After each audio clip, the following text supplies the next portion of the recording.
Saison 2 de Monologue. On continue d'écouter ce qui se passe dans nos têtes et cette fois, on part à la rencontre de personnes qui font bouger les lignes et qui font bouger le monde. Allez, c'est parti. Bonjour, je suis Anne-Gabrielle et vous écoutez Monologue, le podcast qui dit tout haut ce que tout le monde pense tout bas. Au fil des épisodes, nous irons ensemble à la rencontre d'invités qui nous parleront de la petite voix dans leur tête. Comment elle leur parle, comment ils se parlent et ce que ça fait d'être eux. Alors bienvenue. Monologue, ça fait comment d'être vous ? Avant, quand j'étais plus jeune, c'était plus sur mon physique. Mais je pense que ça s'est vachement calmé, cette voix interne sur mon physique, parce que, en fait, le féminisme est passé par là, les luttes anti-grossophobes sont passées par là, et je les ai tellement intégrées que pour le coup, je pense que c'est un endroit de rumination que j'ai réussi à faire taire. Bonjour à toutes et à tous et bienvenue dans ce nouvel épisode de Monologue. Aujourd'hui, j'ai le grand plaisir de recevoir Camille Test. Tu poses des questions très difficiles. Camille est autrice, professeure de yoga, journaliste, militante et animatrice du podcast Encore Heureux. Il y a tout le temps du doute. Ce qui me fait rire, c'est que même après avoir écrit un livre entier sur le sujet et avoir... en plus, je suis polyamoureuse, donc j'ai littéralement, de façon concomitante, on va dire, des relations avec des gens de plusieurs genres. Donc je pense qu'il n'y a pas plus bisexuel comme expérience que la mienne. Et j'arrive quand même à me dire, mais en fait, est-ce que tu te mens ? Est-ce que finalement c'est hétéro ? Est-ce que finalement... c'est fou. Elle écrit et réfléchit sur le bien-être, le corps, la bisexualité, toujours en faisant ce lien entre l'intime et le politique. Moi, je pense que j'aimerais qu'on se dise, je n'ai pas à accepter ce système tel qu'il est. Qu'il pourrait en être autrement, on peut faire autrement, on n'a pas à accepter les règles du jeu telles qu'elles existent aujourd'hui. Et dans cet épisode, nous allons parler de sa voix Et intérieure. ça fait partie des choses sur lesquelles je travaille fort à essayer de réconcilier ces voix pour qu'il n'y en ait plus qu'une, c'est déjà bien, je pense. Comment elle l'écoute, la questionne, comment elle la soutient ou la défie dans ses engagements. Alors bienvenue. Bonjour Camille et bienvenue. Bonjour, merci pour l'invitation. Avec plaisir. Tu es prête, on y va ? Alors pour plonger directement à la rencontre de ta voix intérieure, est-ce que c'est intensif ? Est-ce que tu as une petite voix dans ta tête qui est bavarde ou est-ce qu'il y a aussi pas mal de silence ou d'autres choses ? Il n'y a aucun silence. Tout simplement. Non, il y a pas beaucoup de silence dans ma tête, à part de rares moments que je chéris et qui sont souvent des moments qui font suite à, enfin qui sont parce que j'ai eu 3 semaines de vacances ou parce que j'ai fait beaucoup de sport et qu'à ce moment-là ça marche, mais sinon non, c'est plutôt j'ai plutôt une voix intérieure très très bavarde euh, qui, euh, qui en fait je dirais même que j'ai un peu plusieurs voix intérieures parce que j'ai plusieurs personnes, on va dire, qui m'habitent en quelque sorte, enfin plusieurs caractères et qui sont en dialogue constant et ça fait partie des choses sur lesquelles je travaille fort à essayer de réconcilier ces voix pour qu'il n'y en ait plus qu'une. C'est déjà bien, je pense, d'avoir une seule voix intérieure. Moi, je suis impressionnée par les gens qui sont, on va dire, complètement alignés tout le temps et complètement d'accord avec eux-mêmes tout le temps, quoi. Et dans les plusieurs voix, c'est systématiquement la même qui l'emporte ou non, il y a chaque fois débat et il y a toujours un suspense ? Non, non, en fait, je dirais que j'ai un peu principalement deux voix. J'ai un peu c'est un peu la fable de La Fontaine, la cigale et la fourmi, quoi, tu vois. Donc j'ai vraiment la voix de la personne qui veut vivre au moment présent, très joyeux, de très très drôle.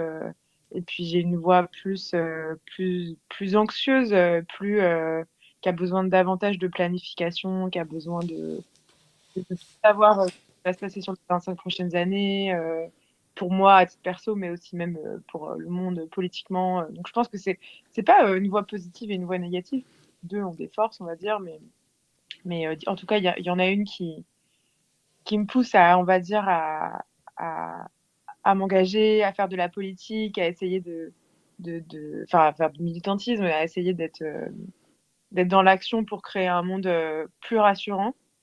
Et puis, il y en a une autre qui est plus là pour profiter du moment présent, pour se rappeler qu'en fait, on sait pas où on sera demain. Enfin, c'est un peu Mhm. des évidences que je raconte, mais et en fait, j'ai l'impression qu'il y a un temps pour les 2 et que ce que j'essaie de faire, c'est réconcilier, en fait, ces deux trucs-là et d'être capable de passer de l'une à l'autre sans que ce soit en fait des énormes débats internes, mais des endroits de friction et de culpabilité aussi, parce qu'il y a toujours forcément une des 2 voix qui est là: «Mais oh là là, tu fais que travailler, tu fais que t'engager, mais où est-ce que tu te détends? Où est-ce que tu profites?» Et puis, quand je me détends et je profite, «Oh là là, mais tu fais que te détendre et de profiter, où est Mhm.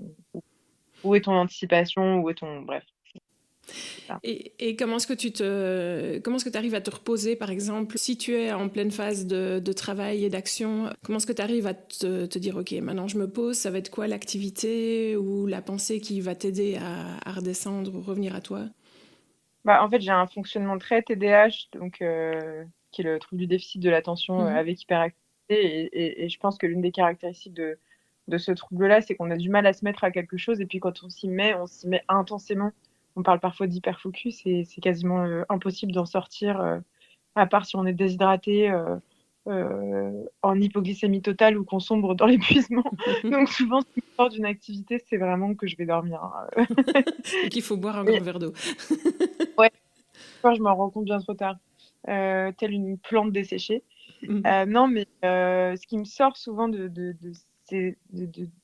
endroit ou de l'autre, c'est vraiment de passer à l'action. Donc, si je vois que je suis trop dans le travail, dans l'anticipation, dans cette voie-là, c'est faire quelque chose de physique, hein. Souvent, c'est aller courir, enfin voilà, c'est la course à pied qui me sauve, hein, de ces boucles-là, ou alors faire autre chose de physique. En ce moment, chez moi, j'ai une petite cour que j'essaie de transformer en petit jardin et donc aller creuser des trous dans la terre, Mhm. faire des trucs très concrets, ou faire des travaux, poser des étagères, poncer un mur, repeindre un mur. Enfin, ça, c'est vraiment des trucs qui me font vraiment du bien et qui me sortent de ça, quoi.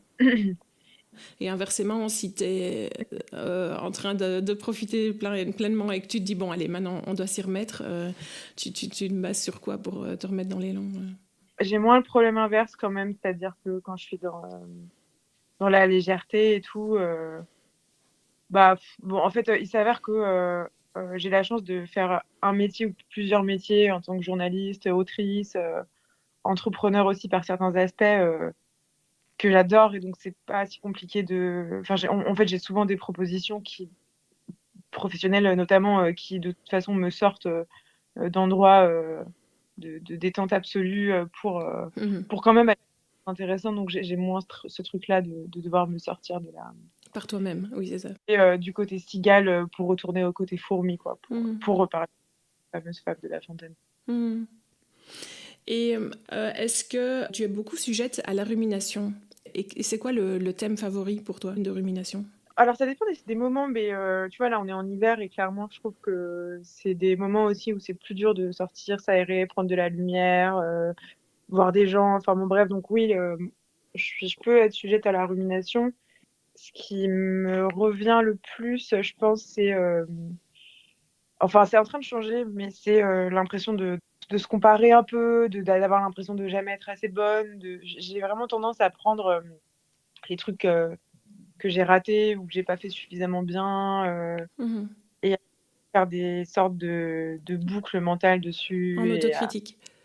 en autocritique et à me comparer, en fait, mais de manière un peu, enfin, complètement irrationnelle, en fait. C'est-à-dire que parfois, je vais prendre, je sais pas, un élément de mon parcours professionnel. Avant, quand j'étais plus jeune, c'était plus sur mon physique, mais je pense que ça s'est vachement calmé, cette voix interne sur mon physique, parce que, en fait, le féminisme est passé par là, les luttes anti-grossophobes sont passées par là et je les ai tellement intégrées que pour le coup, je pense que c'est un endroit de rumination que j'ai réussi à faire taire et tant mieux. Mais maintenant, je pense que c'est plus sur des trucs de carrière et je vais comparer, tu vois, enfin, je suis capable de prendre, une journaliste, états-unienne, issue d'un milieu beaucoup plus privilégié que le mien, de 60 ans avec toute une carrière derrière elle et puis de me comparer à elle et de me dire: «Oh là là, tu es vraiment nulle par rapport à elle». Enfin, enfin, c'est complètement enfin, évidemment, enfin, je veux dire, c'est un enfin, c'est même enfin, je sais pas comment dire en français, c'est delusional, tu vois, d'avoir, Mhm. ces endroits. Mhm.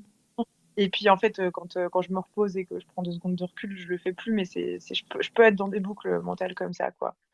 Heu et je dirais que ça évolue un peu et ça franchement, bah, c'est grâce à la thérapie, hein, où, en fait, contrairement à ce que je pensais, parce qu'on a tendance à quand même se raconter, de sacrées histoires, je me suis rendu compte très récemment en fondant en larmes, devant ma psy, dans le cadre d'une séance qu'en fait, je continuais à me trouver, vraiment nulle alors que j'avais l'impression d'avoir quand même travaillé sur mon estime de moi ces dernières années et en fait, je pense qu'il y a des endroits où en fait, je me suis dit: Ça doit être peut-être que des gens se retrouveront dans cette expérience, mais il y a un moment de mon enfance où je me suis dit: «Ah mais en fait, tu es super nulle». Enfin, un endroit où en fait, je pense que quand on est petit, on se pose pas ces questions d'estime de soi, on vit le moment, on teste des trucs, on met de la peinture sur les murs, de sa maison, et puis on renverse ses céréales, quoi et puis, il y a un moment où on commence à se regarder soi et moi, je pense qu'à un moment, je me suis regardée et je me suis trouvée nulle, ce qui en plus n'était pas du tout le cas. Enfin, ça veut rien dire en plus, d'être nulle et en fait, cette petite voix, elle m'a jamais complètement lâchée et récemment, je me suis rendu compte qu'elle était toujours ultra présente et que du coup, je prenais tous les micro trucs négatifs et je les amplifiais, mais par contre, j'étais incapable de voir le positif et tu vois, par exemple, là, en ce moment, je suis, dans la promo d'un livre, sur la bisexualité que je viens d'écrire qui s'appelle «Embrasser la bisexualité» Mmh, tout à fait. et c'est un sujet qui est assez polémique, dans le monde, queer, LGBTQ+, notamment, mais pas que. Et j'ai tendance à ne pas enfin, je reçois des messages extrêmement gentils de gens à qui ça a fait ce livre fait du bien, qui sont, touchés, qui sont, enfin et parfois des messages, mais qui sont dithyrambiques. Il y a des messages qui sont de l'ordre de: «Waouh, merci, grâce à toi, j'ai fait mon coming out alors que j'ai 70 ans». Enfin, je veux dire, Mmh. c'est une personne avec une estime de soi, équilibrée devrait en être profondément touchée et en fait, je me rends compte que je lis ça, ça me touche évidemment, mais c'est une sans commune mesure par rapport aux messages négatifs que je peux lire d'inconnus, qui en plus, enfin voilà, n'ont pas spécialement, de connaissances sur le sujet ou dont je vois bien d'où ça vient, et ça peut me casser en 2 et me faire me sentir mais nulle mais nulle, mais Mmh. comme pas possible des jours alors que enfin voilà et donc je me suis vraiment rendu compte, de ça et je t'avoue que là, je suis contente parce que j'ai eu une sorte de déclic il y a quelques semaines et tous les jours, je me dis: «Ah, voilà un nouveau jour où tu te trouves pas nulle» et c'est très nouveau pour moi, non seulement de pas me trouver nulle, mais surtout de me rendre compte que je me trouvais nulle avant et c'est plus le cas maintenant, donc c'est assez game changer comme on dit. Oui, ça doit faire partir une bonne partie de la tension, intérieure. Bah, c'est reposant, franchement, je c'est con, mais je dors, vachement mieux. Mmh. Ouais, non, j'imagine. Donc tu m'as parlé tout à l'heure du fait que tu avais éventuellement plusieurs voix intérieures, en tout cas c'était très dense. Tu dirais que c'est quoi son activité favorite du coup? On est plutôt sur de la planification du futur, de l'analyse, du souvenir. Tu as mentionné un peu l'autocritique. Hem, quand je pense au passé, c'est rarement sous la forme de la nostalgie. Tu parles du souvenir, alors c'est ça, j'essaie d'analyser. Oui, Je oui. peux penser au avec du regret en me disant: «Mais si tu avais fait ça, si tu avais fait ci, tu en serais pas là, tu en serais pas là» et souvent c'est vraiment, une voix du contrôle, une voix qui aurait voulu contrôler ci ou ça, avec les informations que j'ai maintenant, mais que je n'avais évidemment pas à l'époque et notamment, je l'ai raconté dans l'épisode, d'Encore heureux qui est donc, mon podcast où, en fait moi à l'adolescence, il s'est passé un truc, vraiment pas cool qui est que ma maman, on va dire, s'est fait avoir par un type qui était vraiment un arnaqueur quoi, qui en quelques années de relation, lui a tout pris quoi, l'a isolé de tous ses proches, a complètement cassé son estime d'elle-même, et puis lui a surtout, volé tout son argent, son patrimoine et cetera donc c'est et moi j'ai assisté à tout ça et en fait, bon ma maman paye encore les conséquences, maintenant, moi aussi puisque, au fond, enfin c'est ma maman quoi, et puis, et surtout moi j'étais là pour assister à ça, mais j'étais petite, j'étais ado, et et en fait, j'ai souvent des trucs où j'y pense et je me dis: «Mais si tu avais fait ça», ce qui encore une fois est complètement fou puisque j'étais petite quoi. Enfin je veux dire, évidemment que c'était pas mon rôle de faire quoi que ce soit. Donc c'est quand je pense au passé, c'est plutôt là-dessus.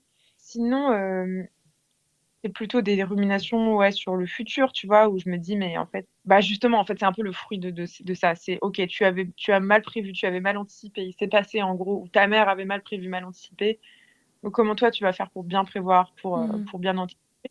Qui n'est pas sans, enfin je veux dire, il y a des avantages en fait à ces ruminations parce que du coup, par exemple, ça fait de moi quelqu'un de plutôt bien renseigné, sur des enjeux, strictement, financiers, économiques. Enfin, tu vois? Mes copines et mes potes se marrent puisque, par exemple, je connais très, très bien le système de retraite français, le principe des trimestres de retraite, comment on peut en racheter, à quel âge, je comprends un peu bien, comment, tu vois? Enfin, un de mes langages de l'amour, c'est de dire à mes copines d'acheter des apparts, et sur le sujet, parce que je sais ce que c'est que de perdre, pour les gens qui ont, le privilège, d'avoir même un tout petit patrimoine immobilier, bah, moi j'ai vu ce que ça Mhm. voulait dire. Mais évidemment, c'est une voie qui n'est pas totalement mesurée parce qu'elle est pas calme en fait. C'est une sorte de personne paniquée qui reprend le dessus de temps à autre. Et, voilà. Donc pas mal d'anticipation pour les risques éventuels. Ouais. En termes d'émotions dans ta vie pour l'instant, c'est quoi les émotions dominantes? Bah, là, je t'ai parlé beaucoup de choses négatives, mais il y a aussi, enfin négatives en tout cas pesantes, mais je pense que je suis quand même quelqu'un de très joyeux et très optimiste. C'est-à-dire que, tu vois, là, on est dans un contexte politique global ultra réactionnaire. Enfin, le backlash est énorme, les signaux sont terribles, mais je peux pas m'empêcher de le voir comme un- la fin d'un monde qui s'agite pour pas péricliter complètement, parce que Mhm. les forces progressistes et la puissance transformatrice est en train de se décupler, et donc, en gros, qu'à la fin, on va gagner. Ça, j'en suis persuadée, vraiment. Mhm. Euh, Et en fait, c'est cool parce que c'est un moteur qui est très très puissant chez moi, et je pense qui fait aussi que souvent quand tu me poses dans une pièce, je peux emmener aussi des gens avec moi sur cette. Et puis c'est un peu une profession autoréalisatrice, quoi. C'est-à-dire qu'en fait, si on se met tous à se dire que ça va marcher, bah, je pense que ça va marcher vraiment. Euh, Oui, donc tu as de la joie qui est liée à aussi un enthousiasme, quoi, où tu arrives à prendre les gens dans ton énergie. ouais, je pense que c'est clairement une force que j'ai quand je tombe pas dans mes boucles mentales Mhm. plus mentionnées. Mais ouais, donc il y a ça, et ouais, et ça vient avec une puissance, une forme de créativité, tu vois, où pour moi, il y a rien, il y a pas de problème, ou plutôt les problèmes sont une opportunité géniale de trouver des solutions, et pour ça, de faire appel à sa créativité. Et aussi, il s'avère que j'ai vu dans ma vie suffisamment de situations désespérées. Finalement, il y a un retournement de situation, tu sais, comme dans les films où tu as l'impression que c'est le méchant qui gagne, et puis boum, il se passe un truc, et en fait, la situation se retourne. Et je l'ai vu suffisamment de fois dans le monde réel, des situations, ouais, désespérées je sais pas, il y a un truc, un petit coup de main de l'univers. Enfin, tu vois, moi, je suis assez, à la fois, je suis complètement une grande rationaliste. Je crois aux sciences, c'est hyper important pour moi. Enfin, et à la fois, j'ai aussi une dimension spirituelle, et je crois parfois à des petits coups de pouce de l'univers. Et, euh, et je dois dire que je suis assez, dans des situations désespérées, j'ai souvent le réflexe d'avoir, ouais, je sais pas si c'est vraiment des prières, mais tu vois, je me suis déjà vue aller à l'église. Je dis l'église parce que je viens plutôt d'une famille de cathos, donc pas très catho pour le coup. Je suis beaucoup plus catho que beaucoup de membres de ma famille, mais aller à l'église et parler à une espèce d'entité. Je sais pas à quel point je crois en Jésus ou des trucs comme ça, mais tu vois, à demander des choses. Et je me Mhm. rends compte que verbaliser des choses clairement, et j'aimerais avoir ça, j'aimerais avoir ça. Enfin, ça règle pas tout, hein. Enfin, je veux dire, ça serait. Moi, je me bats, et c'était le fruit d'un premier livre que j'avais écrit qui s'appelle Politiser le bien-être, contre toutes ces simplifications, tout ce qu'on entend sur la manifestation. En gros, quand on veut, on peut. Il suffit Oui, de, oui, oui. de produire avant. C'est complètement absurde, et ça serait une négation totale des réalités de ce monde, et des dominations qui existent, et du fait qu'on n'a pas tous les mêmes chances quand on arrive sur cette terre. Pour autant, je pense pas que ce soit complètement faux non plus. Et j'aime à croire qu'on peut se connecter à une espèce de. Enfin, que notre volonté, elle fait quand même des choses. Et heureusement, parce que sinon, enfin, ça veut dire que tout est perdu, quoi. Et ça, c'est pas acceptable. Mhm.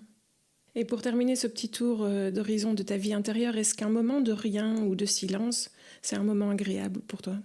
Euh, oui, bien sûr. Les rares moments de silence et vraiment qui viennent après des efforts sportifs très intenses. Hein. Je pense que c'est l'un des. Je pense que pour des gens un peu neurodivergents, notamment des gens avec des profils un peu TDAH où ça part dans tous les sens et tout, c'est le sport est vraiment un allié énorme quoi. Et, euh, et ben ouais, c'est très agréable. En fait, tu vois, je suis prof de yoga aussi, j'ai fait beaucoup de méditation. Et, et, et en fait, si par méditation, on entend se poser sur un coussin et essayer d'observer ses boucles mentales et puis peut-être même de se concentrer sur un objet pour en avoir moins, c'est très difficile pour des gens qui ont une très forte activité cérébrale, on va dire. Je conseille vraiment de commencer par aller se défoncer, je sais pas, sur son vélo, en courant, ou enfin, faire un truc très dur, quoi. Et puis finir éventuellement par effectivement se poser et se concentrer sur un objet, ça sera beaucoup plus facile. Et dans ces moments-là, ces moments de calme où il se passe pas grand-chose, ouais, il y a quelque chose d'une forme de tranquillité. Et c'est souvent, d'ailleurs, dans ces moments-là qu'émergent des idées, des solutions.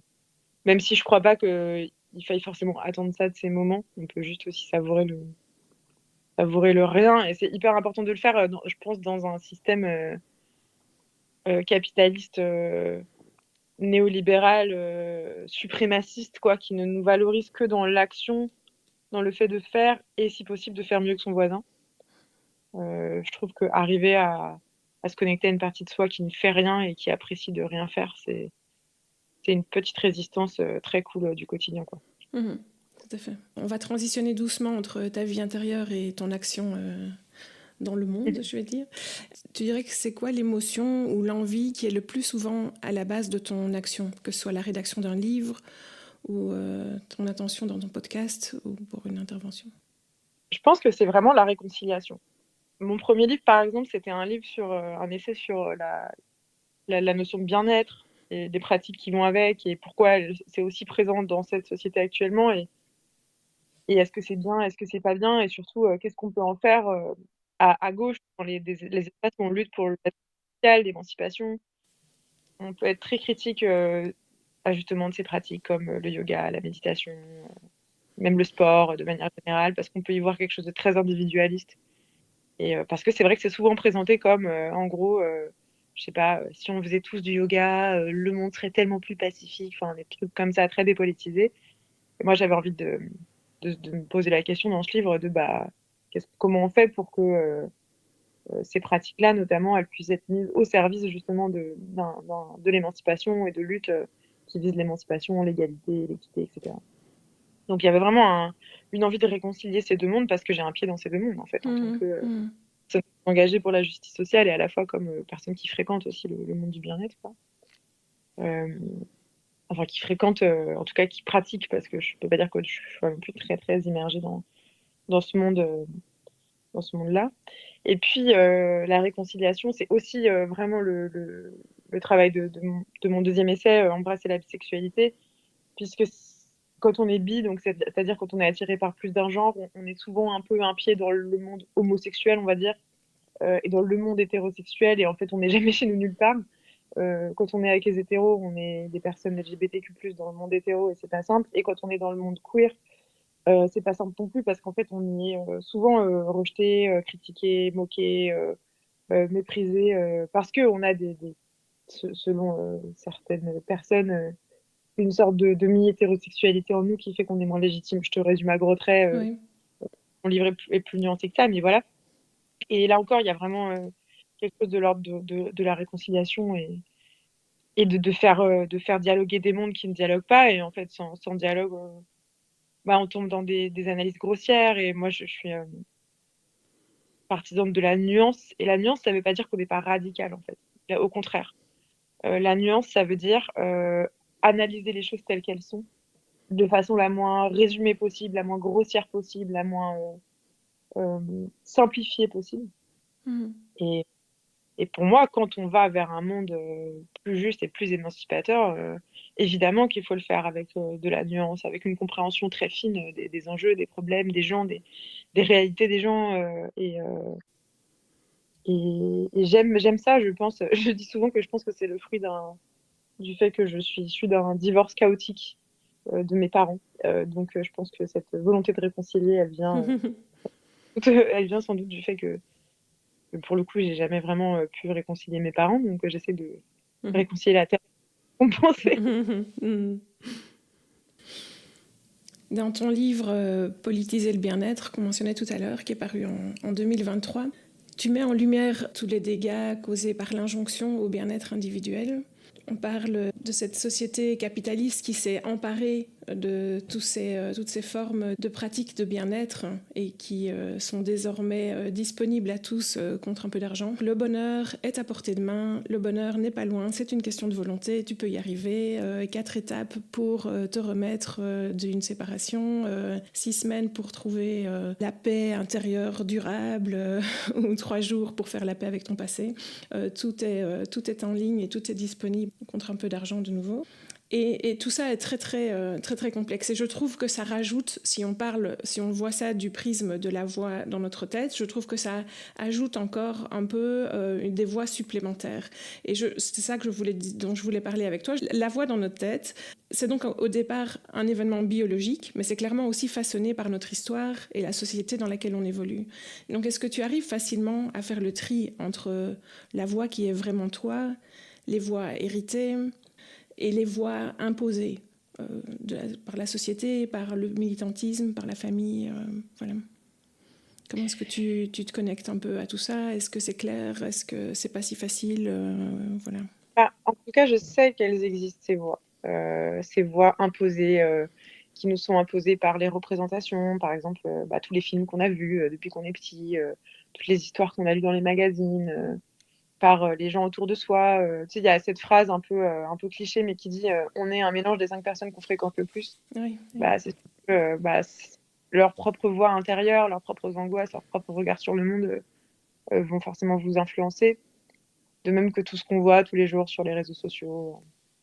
Et donc, ouais, ce que je fais, c'est que je re-questionne souvent qui m'entoure, ce que je regarde, ce que je lis, ce que je lis pas. Et, euh, et je dis pas que ça a quand même forcément même des voix que j'aimerais pas avoir autour de moi ou des influences que j'aimerais pas avoir forcément, elles me visitent quand même. Et parfois, ça prend du temps de les mettre à distance. Je trouve que ça en prend de moins en moins. C'est le privilège d'avancer en âge peut-être, où en fait, tu te rends compte que tu te connais depuis assez longtemps pour voir un peu plus peut-être quand c'est vraiment ta voix et quand ça l'est pas.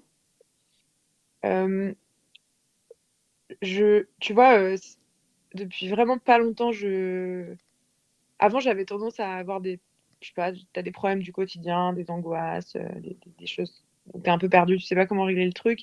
Et genre, en gros, j'avais tendance à en parler à tout le monde. Donc, dès que je prenais un café avec mes potes, je me disais, bon, tiens, je vais soumettre ce problème à cette personne.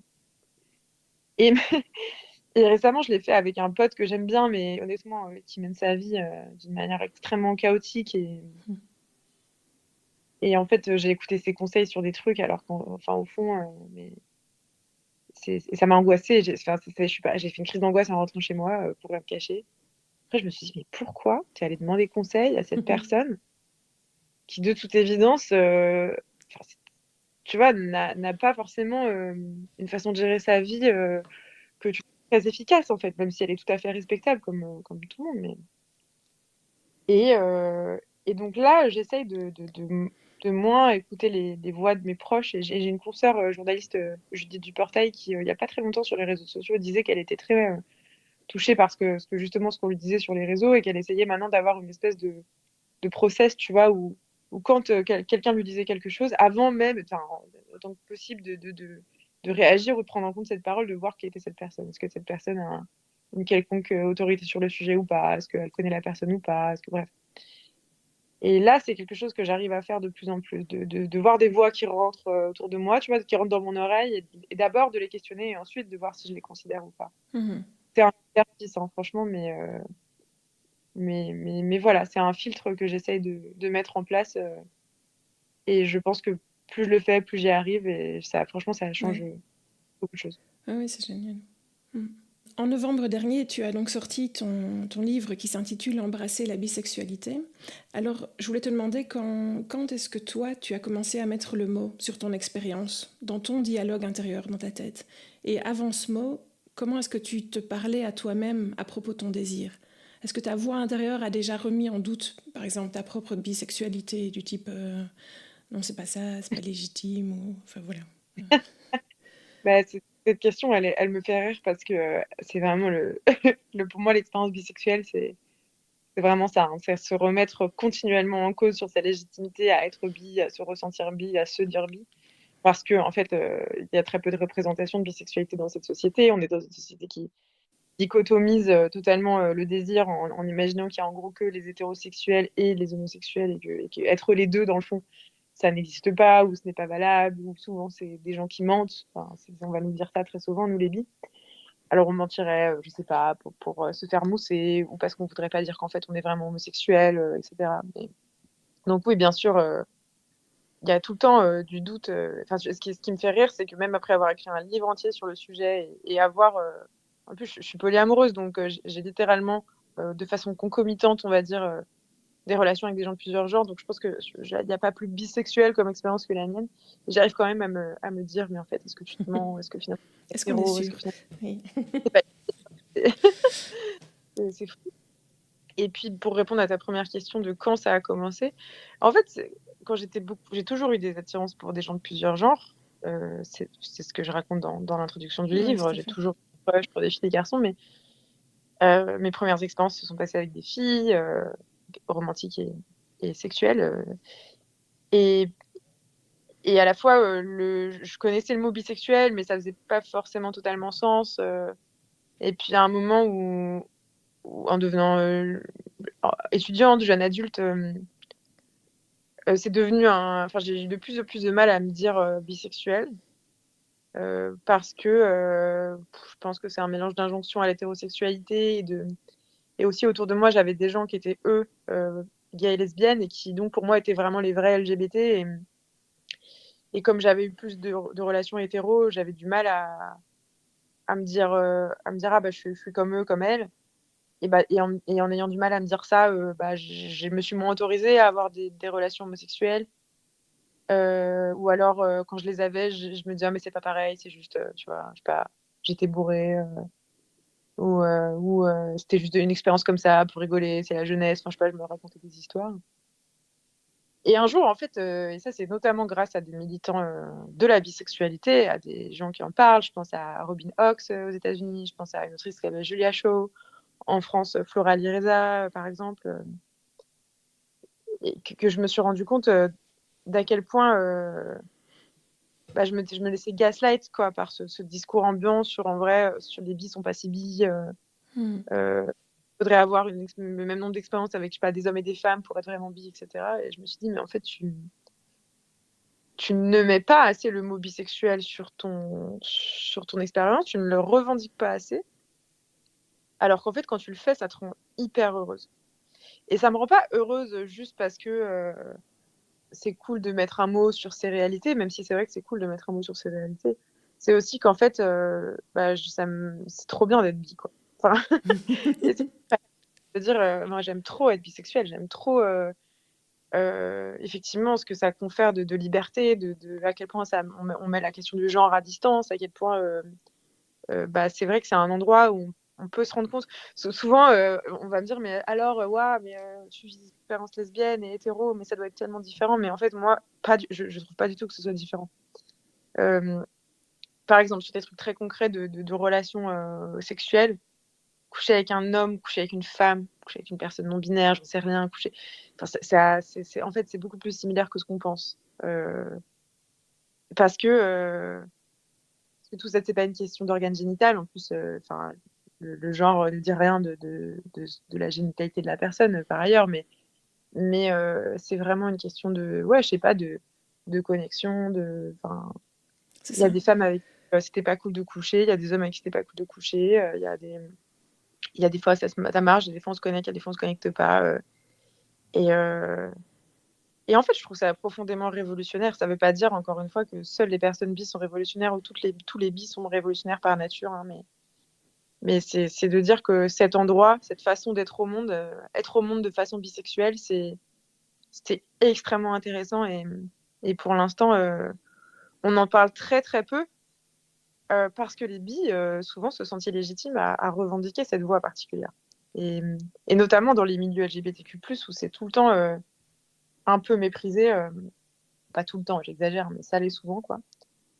Et c'est pour ça que j'ai écrit ce livre aussi, c'est pour dire, mais arrêtez de vous faire avoir et arrêtez de minimiser ce que vous vivez. En fait, c'est passionnant, c'est extraordinaire et go, quoi.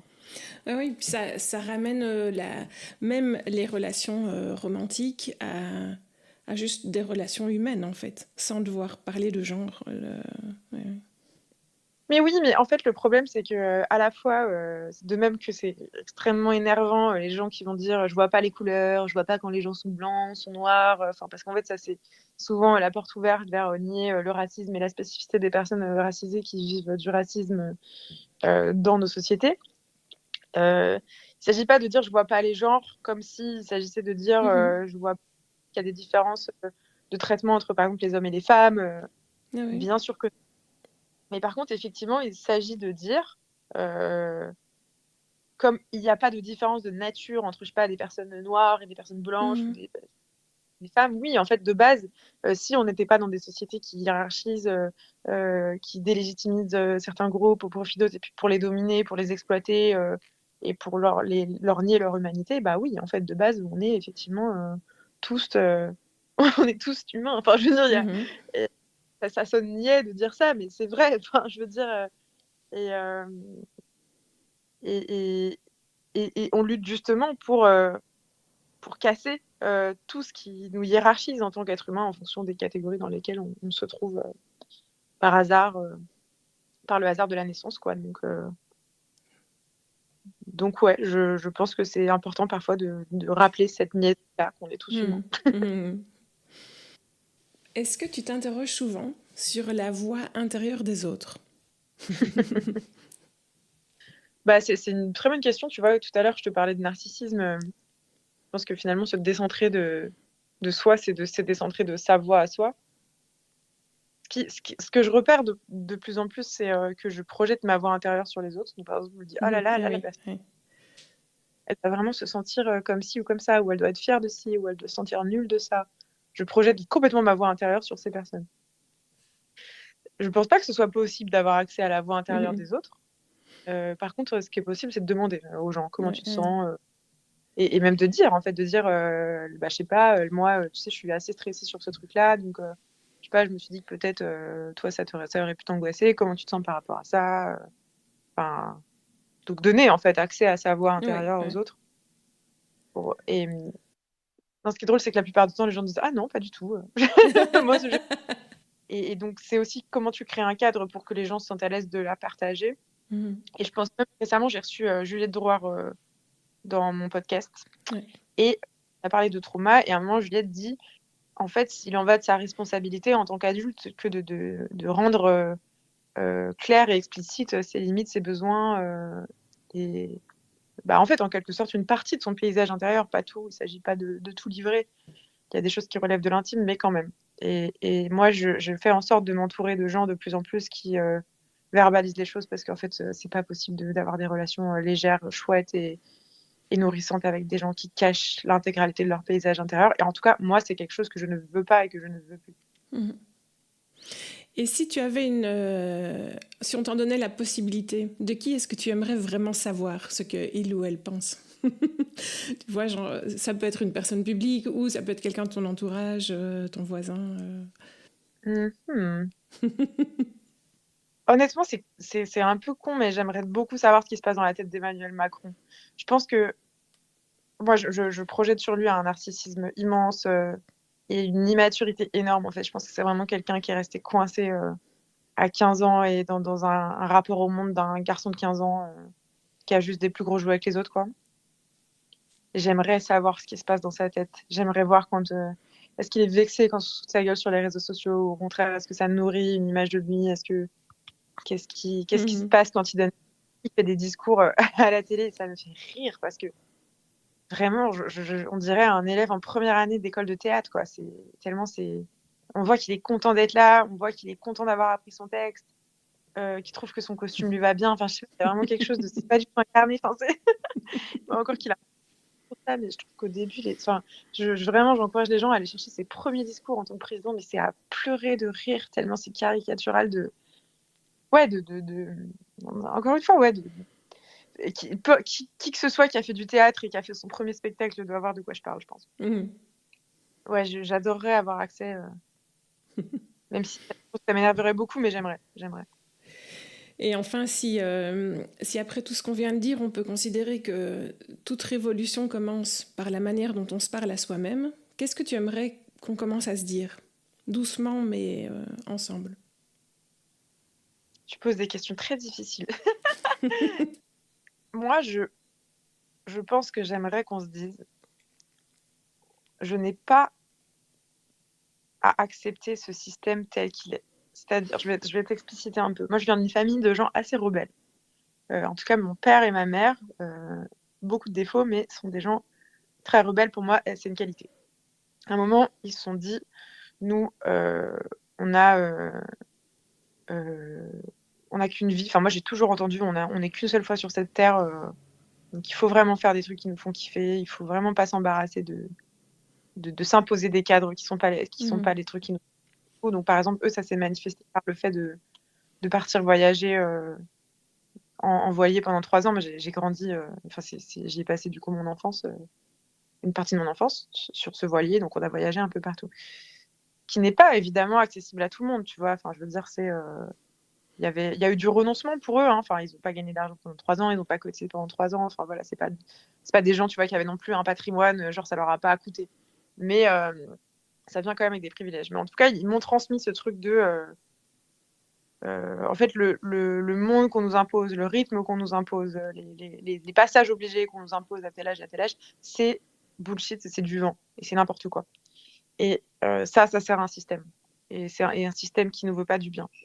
Et on pourrait faire autrement, en fait. C'est une phrase que j'aime beaucoup me dire, on pourrait faire autrement.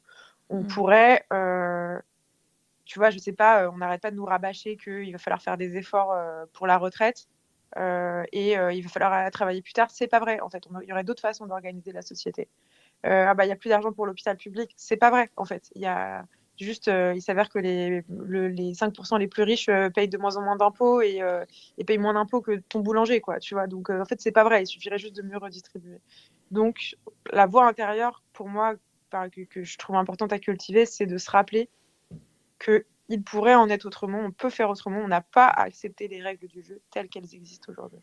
Et quand on commence à comprendre ça, bon, déjà, on est exaspéré par les gens qui pensent pas pareil, parce que on sait que des règles, ça se change, en fait. Des règles, ça se change, et là, c'est le principe, hein, c'est le principe de la loi, c'est le principe des constitutions. Enfin, je veux dire, notre système politique n'est pas organisé comme il y a ne serait-ce qu'un siècle, tu vois, parce qu'en fait, des règles, ça se change. Et, en fait, une fois qu'on sait qu'on a ce pouvoir d'agir, ben, on peut se connecter à d'autres gens qui ont aussi cette envie et ce pouvoir d'agir, et encore une fois, changer le monde. Je crois qu'il y a beaucoup de gens, tu vois, par exemple, moi j'habite dans un village et j'aime trop parce que ça me permet d'avoir accès à plein de gens différents, et notamment quand il y a des élections, tu vois, ça m'arrive d'aller faire du porte-à-porte, de discuter avec des voisins, des gens où on n'a pas du tout les mêmes opinions politiques, et il y a une forme de résignation et un truc de toute façon, il n'y a rien à faire. C'est pas vrai du tout. Par contre, oui, vous avez perdu votre foi en votre pouvoir d'agir, parce que toute votre vie, on vous a répété que vous étiez vous étiez pas assez bien, que vous étiez nul, que vous étiez de toute façon, vous êtes des petites gens. Quelqu'un m'a dit ça le jour. Vous êtes personne, vous n'avez pas le niveau d'études, vous n'avez pas le niveau de pouvoir et tout. C'est faux, en fait. Enfin, je veux dire, il n'y a pas besoin d'avoir un quelconque niveau d'études pour agir. Il y a juste besoin de gens qui s'organisent. Et ne serait-ce que croire à sa capacité à s'organiser, c'est déjà un truc que une société ultra hiérarchique et ultra méprisante de certaines catégories de personnes peut nous faire perdre. Mais tout le monde peut s'organiser, tout le monde peut agir. Donc j'espère vraiment que de plus en plus de gens vont renouer avec cette idée. Mais c'est aussi ce que je nous souhaite, je trouve ça vraiment génial. Je suis 100% d'accord avec cette petite phrase, gardons-la en tête. Bien. Un tout grand merci pour ce mot de la fin et merci pour toute cette conversation et toute cette parole qui est, comme on le disait, à la fois très intime et très politique et surtout, il me semble, profondément humaine. Si nos auditeurs veulent te retrouver, je mettrai le lien vers tes 2 livres, donc Politiser le bien-être et Embrasser la bisexualité, ainsi que vers ton podcast Encore heureux. Est-ce qu'il y a un autre média en particulier vers lequel tu veux nous diriger ? Peut-être tu peux mettre mon compte Instagram si tu veux. Le lien vers mon compte Instagram. Ok, ça va, on fera ça. Donc tout ça sera dans la description de l'épisode. Donc merci à toi vraiment. Merci. Merci à vous, les auditeurs, d'avoir écouté cet épisode. J'espère qu'il vous a plu. N'hésitez pas à le liker, partager ou lui donner 5 étoiles en fonction de votre plateforme d'écoute préférée. Pour ne rien rater de nos prochains épisodes, vous pouvez vous abonner au podcast ou suivre notre actualité sur Instagram @monologue-podcast. Enfin, Monologue, c'est aussi un site internet avec plein de ressources et d'idées pour vous inspirer et, si le cœur vous en dit, me partager vos monologues à vous. C'est à l'adresse www.monologue-podcast.com. À bientôt.